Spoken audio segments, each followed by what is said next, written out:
Hello প্রিয় বন্ধুরা, প্রথমেই বৌদ্ধবিহার পাহাড়পুর দ্বিতীয় পর্ব দেখার কেমনে কি জন্য বিস্তারিত আপনাদের অনুরোধ করছি।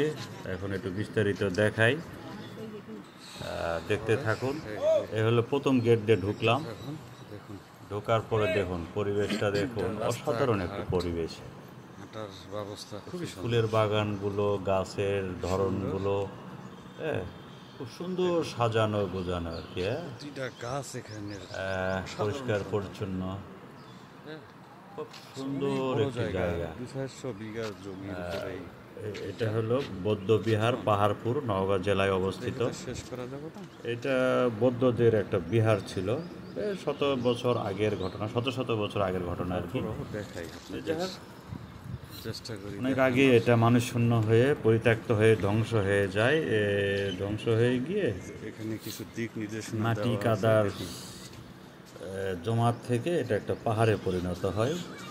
আরও ইতিহাস আছে, যাই হোক শর্টকাটে বলি, অর্থাৎ ইতিহাস না বলি, শর্টকাটে দেখুন এখানকার পরিবেশ পরিচ্ছন্নতা।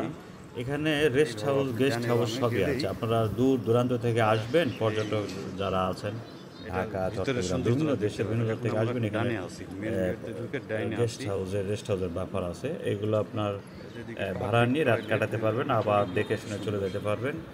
আর এই পাহাড়পুরের একটা বিষয় যে 800 থেকে 900 বিঘা জমির উপরে কিন্তু এটা একটা বাগানের সাইড। প্রথম গেট দিয়ে ঢুকে বাগানের সাইড, আরও সামনে হইল মূল বৌদ্ধ বিহার।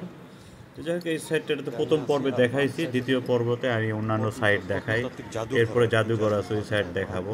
হ্যাঁ, দেখতে থাকুন, দেখুন বাগানগুলো কত সুন্দর, গাছগুলো কত সাজানো। হ্যাঁ, ডিসপ্লে করে রাখছে। আপনার ক্যামেরাতে আসবে না এত বড় জায়গা।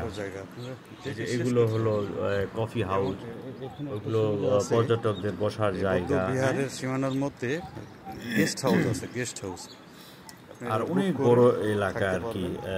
এখানে গিয়ে যেটা শুনলাম যে সরকার আরো জমি অ্যাকোয়ার করতেছে আর কি, পরে এটা বড় করবে আর পর্যটকদের জন্য আরো বড় করবে।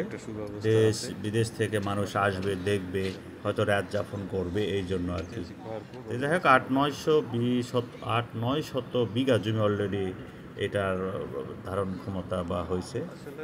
ঠিক আছে, ভালো লাগলে কিন্তু অবশ্যই লাইক কমেন্টস করবেন, অবশ্যই লাইক কমেন্টস করবেন যে আসলে আমি কেমন দেখাইতে পারলাম। বৌদ্ধ বিহারের সীমানা এগুলো পর্যটকদের জন্য বসার জায়গা। আর